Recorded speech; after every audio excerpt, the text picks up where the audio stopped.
obviously, For me personally, there aren't many better feelings than coming into a place, especially some place like this, a historic, an iconic stadium, a hostile environment, and making it silent and coming out with a victory. but you've obviously made the most out of your opportunity. I mean, waiting and waiting and waiting, and now it's here. And, I mean, you pretty solidly delivered tonight. So, have you reflected on that? I mean, can you expound on that? Have you reflected on it? I barely had a chance to let this game sink in. I'm just trying to ride this high and celebrate this win, but not let it go too long. We've got about 24 hours to celebrate before we start gearing back up for our next win. Donovan Riley's a guy that's kind of overlooked with Fuller and Faison. And how hard has he worked, and how good as a teammate was it for you to see him make that play tonight?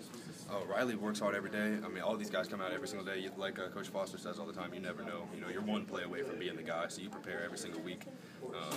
Like you are the guy every single day, like you are the guy. And when he came in, his number was called. He made some huge plays today, especially that last interception all the way to the house. That was huge for us. Did you blitz on every down in the first half? Was there a blitz on every? That's what ESPN said. No, I wouldn't say it was a called blitz every down, but we were just getting a lot of pressure and we were getting out to the quarterback. Was that whole goal? Was that whole goal just to confuse him, just come at different angles and just kind of get in his head that way? The goal was to shut down the run, and anytime they showed pass, make sure we added to our man pressure.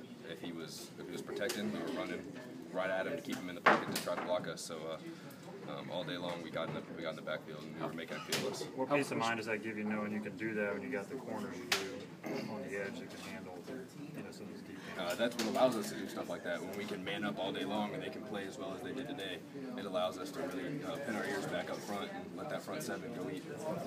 How frustrating is it early in the game when he was getting pressure on him, but he was able to get outside the pocket, Barrett was, and pick up some of those big runs?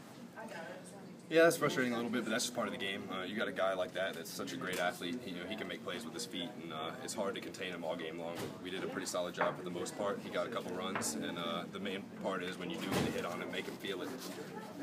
We're playing four pretty new offensive linemen. Is that something you guys talk about? Do you discuss that, or is it you just go out and play?